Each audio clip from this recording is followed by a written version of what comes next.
So ఇందాక మనము DCs యొక్క డెఫినేషన్ని డీటెయిల్గా తెలుసుకున్నాము అండ్ మనకి డైరెక్షన్ కొసైన్స్ అంటే ఏంది కూడా ఒక బేసిక్ అండర్స్టాండింగ్ వచ్చింది.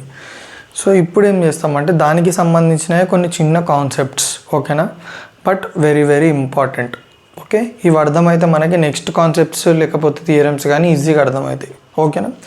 సో చూడండి, direction cosines of X axis are 1, 0, 0. ఏమంటున్నాడు, ఎక్స్ యాక్సిస్ యొక్క డైరెక్షన్ కొసైన్స్ ఏమేమంటుండో 1, 0, 0. Okay, so first direction cosines ఏంది, cos alpha, cos beta, cos gamma. So ఇప్పుడు ఈ cos alpha, cos beta, cos gamma దేనికి కనుక్కోమంటున్నాడు, direction cosines of X axis. X యాక్సిస్కి మనము డైరెక్షన్ కొసైన్స్ కనుక్కోవాలి. ఎట్లా కనుక్కుంటాము చూడండి. సో ఇప్పుడు ఎక్స్ యాక్సిస్ని మనం ఏమనుకోవాలంటే మనల్ని ఎక్స్ యాక్సిస్ డీసీస్ కనుక్కోమంటున్నాం కాబట్టి దాన్ని ఒక లైన్ అని అనుకోవాలి, రే అని అనుకోవాలి, ఓకేనా. సో ఇప్పుడు నేను ఎక్స్ యాక్సిస్ని లైన్ అనుకుంటున్నా, ఓకే, రే అనుకుంటున్నా. ఇప్పుడు ఫస్ట్ మనకి డైరెక్షన్ కొసైన్స్ కనుక్కోవాలంటే మనకి ఏం కావాలంటే ఆల్ఫా కావాలి, బీటా కావాలి, గామా కావాలి. ఆల్ఫా అంటే ఏంది, angle made by the line or ray with X axis. So ఇప్పుడు ఇక్కడ మనకి లైన్ వచ్చేసి ఏంది, ఎక్స్ యాక్సిసే. ఆల్ఫా అంటే ఏంది, ఆ లైన్కి ఎక్స్ యాక్సిస్కి మధ్యలో ఉన్న యాంగిల్. ఇప్పుడు లైను ఎక్స్ యాక్సిసే, మన యాంగిల్ కూడా దేనికి మధ్యలో ఫైండ్ అవుట్ చేయాలి, ఎక్స్ యాక్సిస్కి మధ్యలోనే. సో ఎక్స్ యాక్సిస్కి మధ్యలో యాంగిల్ ఎంత ఉంటుంది, సింపుల్, ఒక లైన్ ఉంది, ఒక లైన్ మీద ఇంకో లైన్ ఉంది, వాటి మధ్యలో యాంగిల్ ఎంత ఉంటుంది అంటే 0 degrees ఉంటుంది. సిమిలర్గా ఒక లైన్ ఉంది, ఆ లైన్కి ఇంకో లైన్ ప్యారలల్గా ఉంది, ఈ 2 లైన్స్కి మధ్యలో యాంగిల్ 0 degrees ఉంటుంది. సో ఇక్కడ కూడా ఎక్స్ యాక్సిస్కి యాంగిల్ ఎంత, angle between X axis and X axis 0 degrees. So alpha ఎంత మనకి 0 degrees. Next beta. బీటా అంటే ఏంది చెప్పండి, the angle made by the line with Y axis. So ఇప్పుడు మన లైన్ అంటే ఏది తీసుకున్నాం, ఎక్స్ యాక్సిస్ కదా. So X axis Y axis తోటి ఎంత యాంగిల్ మేక్ చేస్తాం చెప్పండి, 90 degrees. So beta 90 degrees. సిమిలర్గా గామా అంటే ఏంది, angle made by the line with Z axis. So ఈ ఎక్స్ యాక్సిస్ అనే లైన్ జెడ్ యాక్సిస్ తోటి ఎంత యాంగిల్ మేక్ చేస్తుంది, 90 degrees. సింపుల్, ఆల్ఫా ఉంది, బీటా ఉంది, గామా ఉంది. సో డీసీస్ ఎట్లా కనుక్కుంటాం, cos alpha, cos beta, cos gamma. Cos alpha ఎంత 0, కాజ్ బీటా అంటే కాజ్ 90, కాజ్ గామా అంటే కాజ్ 90. కాజ్ 0 అంటే ఎంత చెప్పండి, 1. కాజ్ 90 అంటే ఎంత, 0. కాజ్ 90 అంటే ఎంత, 0. సో 1, 0, 0. సిమిలర్గా వై యాక్సిస్కి ఏముంటాయి చెప్పండి, సేమ్ ప్రొసీజర్. సో ఇప్పుడు మనం ఏమనుకోవాలి, వై యాక్సిస్ని రే అనుకోవాలి, ఓకే. వై యాక్సిస్ని రే అనుకున్న తర్వాత ఏం చేయాలి, ఆల్ఫా అనుకోవాలి, బీటాగా అనుకోవాలి, గామాగా అనుకోవాలి. ఆల్ఫా అంటే ఏంది చూడండి, ఇక్కడ ఆల్ఫా అంటే ఏంది, మనకి రే వచ్చేసి వై కాబట్టి వై యాక్సిస్కి ఎక్స్ యాక్సిస్కి మధ్యలో యాంగిల్ ఎంత ఉంది చెప్పండి, ఓకే, ఇక్కడ తీసుకోవాలి కదా. వై యాక్సిస్కి ఎక్స్ యాక్సిస్కి మధ్యలో యాంగిల్ ఎంత ఉంది, 90 degrees, that is alpha. Next beta. Beta ఎంత ఉంది, 0 degrees. ఎందుకు చెప్పండి, వై యాక్సిస్కి మధ్యలో యాంగిల్ ఎంత, 0. సిమిలర్గా గామా ఎంత, వై యాక్సిస్కి జెడ్ యాక్సిస్కి మధ్యలో angle 90 degrees. So alpha 90, beta 0, gamma 90. Cos 90, cos 0, cos 90, 0, 1, 0. So ఇట్లనే జెడ్ యాక్సిస్కి కూడా. సో జెడ్ యాక్సిస్కి మీరు కనుక్కోవడానికి ట్రై చేయండి. సో జెడ్ యాక్సిస్కి డీసీస్ అనగానే మనం జెడ్ యాక్సిస్ని ఒక రే అనుకోవాలి, ఓకేనా. రే అనుకొని దానికి ఆల్ఫా, బీటా, గామా కనుక్కోవాలి, సింపుల్. సో ఈ కాన్సెప్ట్ క్లియర్గా అర్థమైందా, ఇది మనకి థియరమ్స్లో చాలా యూజ్ అవుతుంది.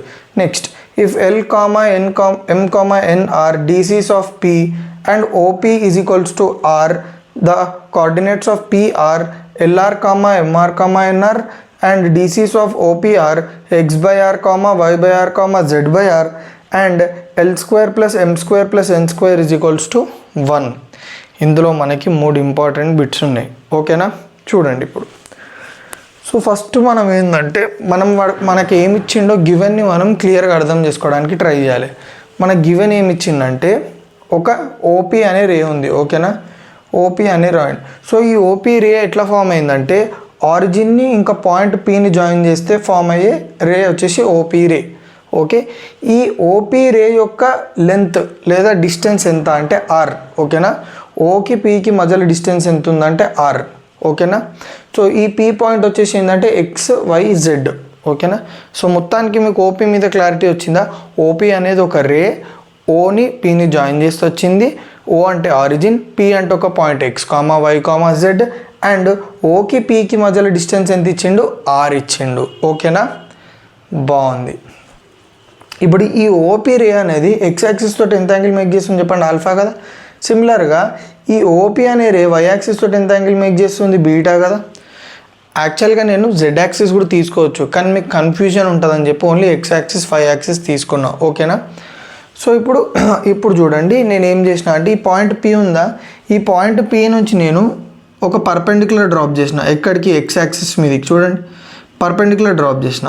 సో ఇప్పుడు ఈ పర్పెండిక్యులర్ డ్రాప్ చేసి ఎగ్జాక్ట్గా అది ఎక్స్ యాక్సిస్ని ఎక్కడ టచ్ అయిందంటే చూడండి ఎక్స్ కామా 0,0. సార్ మీరు ఎట్లా చెప్పగలుగుతున్నారు ఈ డ్రా చేసిన పర్పెండిక్యులర్ అనేది ఎక్స్ యాక్సిస్ని ఈ పాయింట్ దగ్గర టచ్ అవుతుందని? మనకు బేసిక్స్లో తెలుసు ఏంది, ఈ పాయింట్ ఏదైతుందో ఇందులో ఎక్స్ పాయింట్ ఏముంది, స్మాల్ ఎక్సే కదా, ఆ పర్టికులర్ స్మాల్ ఎక్స్ పాయింట్ దగ్గరనే టచ్ అవుతుంది పర్పెండిక్యులర్ డ్రాప్ చేస్తే.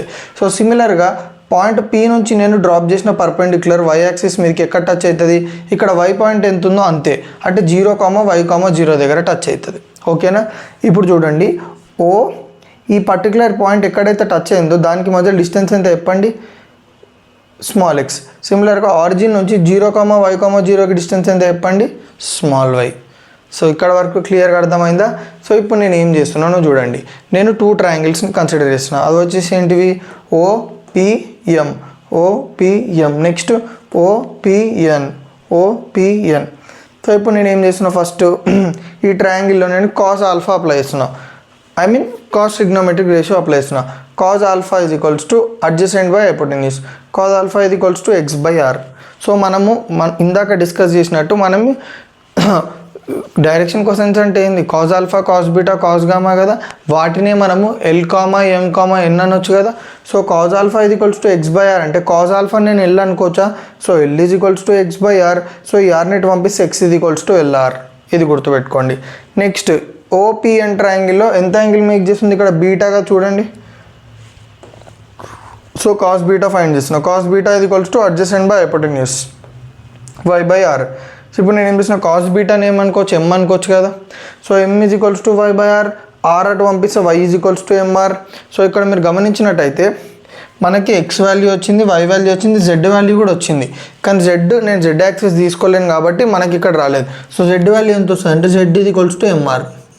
సో ఈ XYZ అంటే ఏంది, పాయింట్ పి యొక్క కోఆర్డినేట్సే కదా.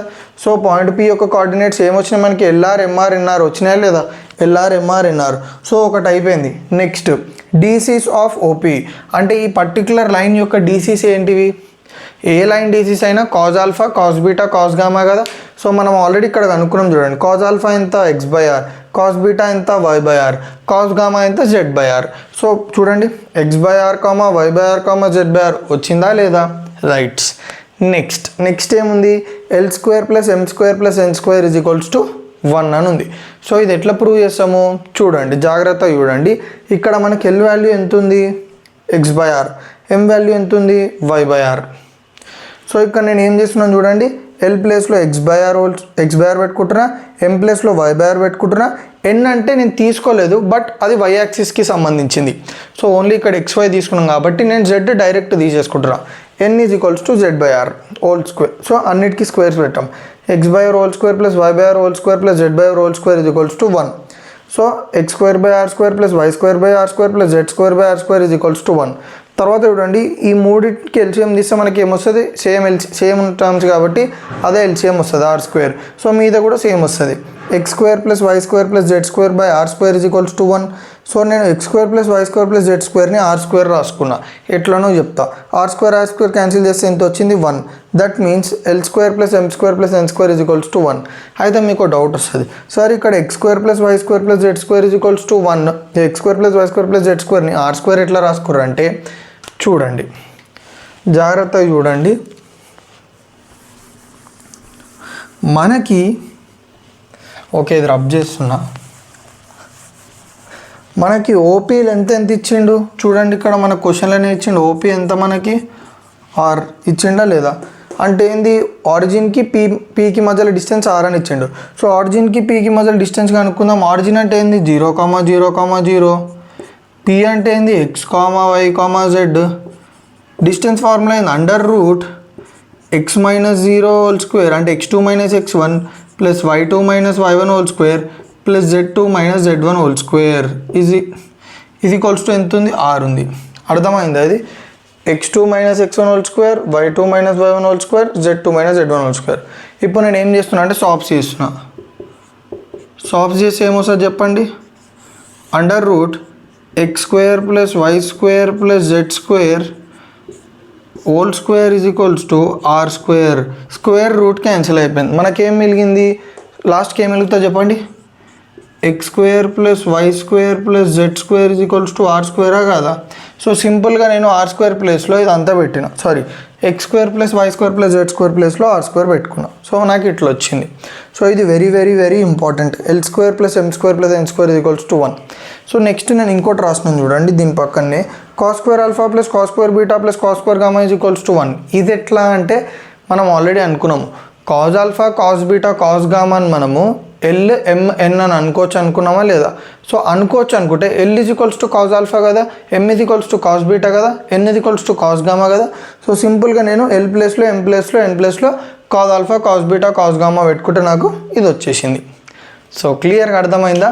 సో నా వీడియోస్ ఏమైనా మీకు కొంచెమైనా యూజ్ అయితే తెలుసు కదా ఏం చేయాలో.